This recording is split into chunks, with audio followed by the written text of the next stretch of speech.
There, Jimmy Ice Johnson with Marshall McPherson for another episode of Ice Cold.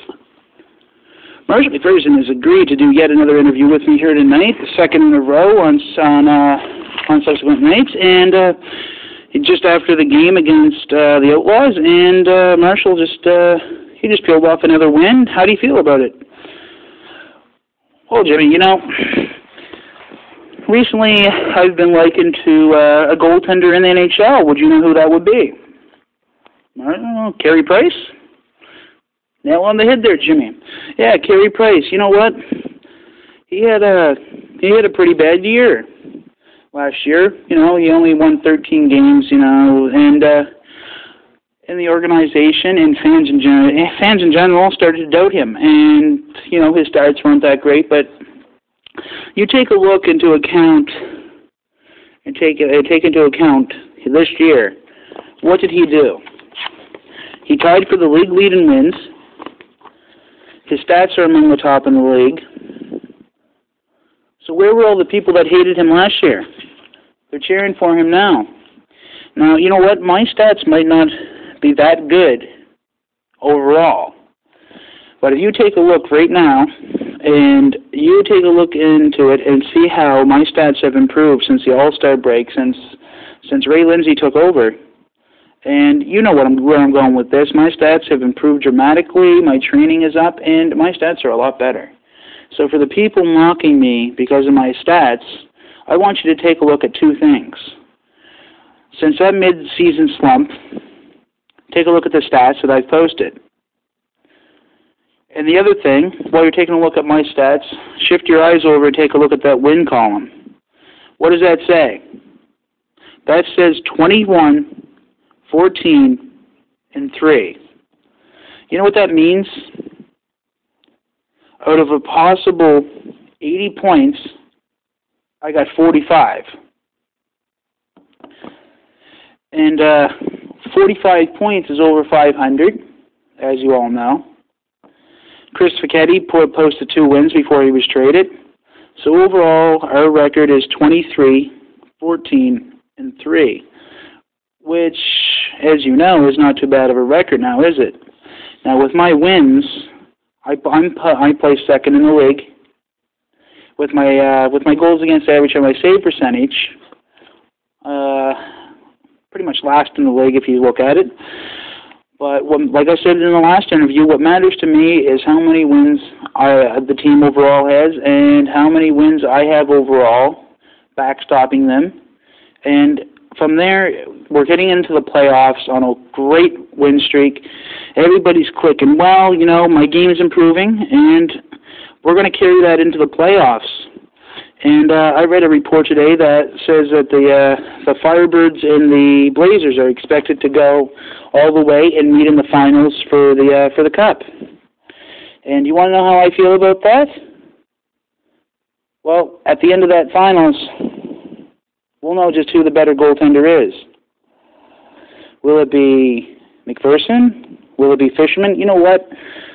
It's not gonna matter what happens in the finals. What happens is the team in front of you. And my team, Firebirds, they have been the epitome of offense throughout the whole season. If you could liken them to an NHL team, we are the Washington Capitals of the Northwest Junior League. We go balls to the wall with offense. We win, but our defensive game has its deficiencies, and you know what? That's what I take. As to be a winning goaltender, I take the good with the bad, and the fact that my stats are a bit lower, but I have a lot of wins, that's good. Now, if I can improve and post good stats and a lot of wins, that'd be great.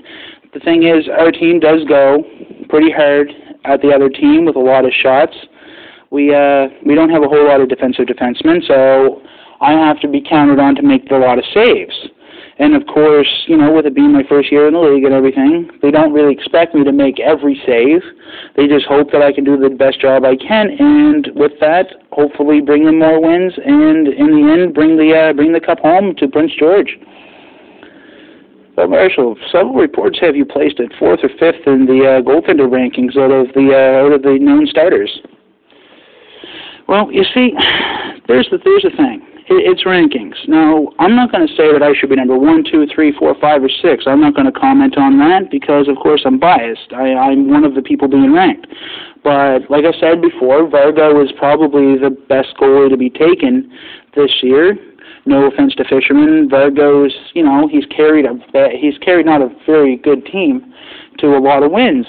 Fisherman, he's on a strong team, so he might be benefited from the wins. We don't, like I said last time, we don't know that yet. We will see very shortly. You got Hornet, who's on a pretty good team. He's posting pretty good stats, pretty good wins. And he's where he should be. In all honesty, I'd probably put Fisherman third until, we see him on a bad team still posting the great stats that he has. But until that time, we'll see how things go. Now, do you think I deserve to be posted fourth? No, I don't think I do. I don't think I deserve to be posted first or last. Fourth, I suppose, is middle of the pack, and I don't really, I don't hate on anybody for that. It's their rankings, how they feel they were going to go, but I don't want people to get under the assumption that drafting me as the fourth best goalie in the organization, they're going to get the fourth best goalie in the draft. What they're going to get is the hardest working goaltender out there. Me and Fisherman, like I said, no offense to the other guys, we've been pretty out there. We've been both training hard. Of course, our stats are pretty in contrast, considering mine are pretty bad and his are pretty good.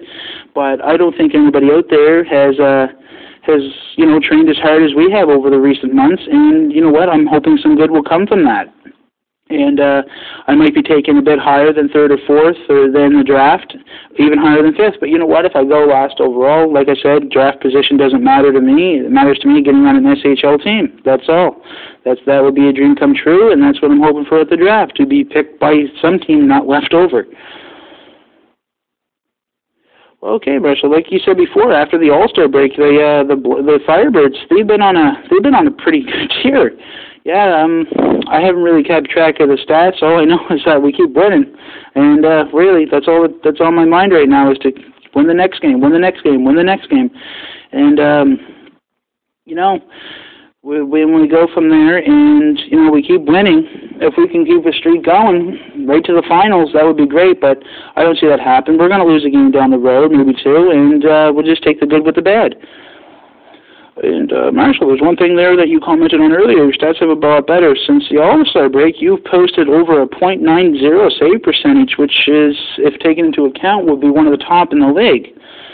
Well, like I said, I have been doing better, and,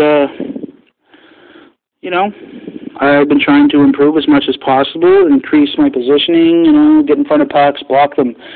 Instead of trying to make the save, at least get in front of them so that way the puck doesn't go in, not give up on a shot. Throw myself across the net into a wide-open net. It might not always stop it, but if it's 1 out of 10 where I throw myself across the net and make that spectacular save, I can tell you right now it's not all because of skill. It's a little luck thrown in with there. It's just, anything is. You're just relying on your reflexes and your judgment to get it in the place of the puck before it goes in the net. And it's what we see. Oh, no, hold on 1 second. We're just getting a live feed here from the comments in the platoon. Oh, what's going on? I just finished up the game. I haven't gotten to take a look at the score. Oh, it's been confirmed that the Edmonton Comets just took a stranglehold over the platoon, and they're up 3-0 in the series. Any comments about this? Yeah, Jimmy. Actually, I do have a couple comments about this.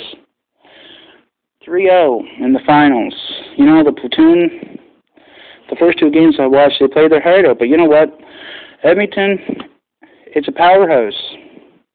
It's got a top line of some of the best players in the league right now. But they do have one problem. And what's that, Russell? They will fall. All great empires fall in the end. Oh, that's kind of an outlandish thing to say. Oh, is there any message you would like to say to the comments? You're damn right, I will. McDonald, Karputsov, and Barthelo. You 3 are the most feared line in this business, in this game. And your power play is downright scary. But you know what? I'm still in juniors. Honcho, you may be the guy I look up to as the winning goalie for the championship team. But I'll tell you right now, There's a song that I heard a few years ago by Static X. It's called Kill Your Idols. And no, don't get me wrong, Honcho, I'm not going to kill you in your sleep, although that would throw a loop for the comments now, wouldn't it? No, what I'm going to do is I'm going to bring your downfall. Your team and you are going to be on the opposite end in the finals next year. You're going to be at the outside looking in. The team that I'm on is going to have their death grip around your throat. And you're going to be wondering what happened and where that dynasty team that you're on went. And I'll tell you right now, the comets will fall. Well, Marshall, what exactly are you saying? Jimmy, what I'm saying right now is if you think Rocky Balboa trained hard, I'm going to make him look like a lazy bastard. Between right now and the opening game of next year's SHL season, you will not find one person in this organization who's going to work harder to be where they want to be. And that, I can promise you. So, Comets, McDonald, Karputza, Bothello, Honcho, whoever the hell else is listening to this, you win that cup next game. You hold it, and you hold it close. Because next year, I'm coming for it.